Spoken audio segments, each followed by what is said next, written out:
Hi అండి. ఈరోజు ఈ వీడియోలో తెల్ల వంకాయలతో రోటి పచ్చడిని ఎలా తయారు చేసుకోవాలో చూపిస్తాను. మరి దానికోసం ముందుగా 2 తెల్ల వంకాయలని, 3 టమాటాలని, అలాగే కారానికి తగినట్టు పచ్చిమిరపకాయలని తీసుకోవాలి. వీటిని శుభ్రంగా కడిగేసుకుని ఉప్పు నీళ్ళల్లో చిన్న చిన్న ముక్కలుగా కట్ చేసుకుని వేసేసుకోండి.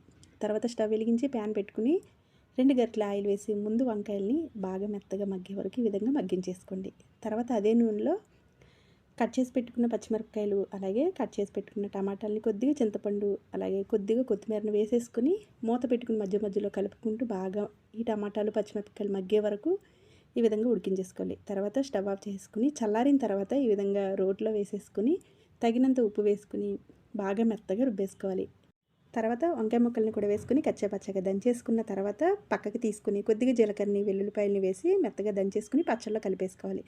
ఈ పచ్చడిని ఒక గిన్నెలోకి తీసేసుకుని కొద్దిగా ఈ విధంగా పోపు పెట్టుకుని ఇంగువ వేసుకుంటే చాలా బాగుంటుందండి. Thanks for watching.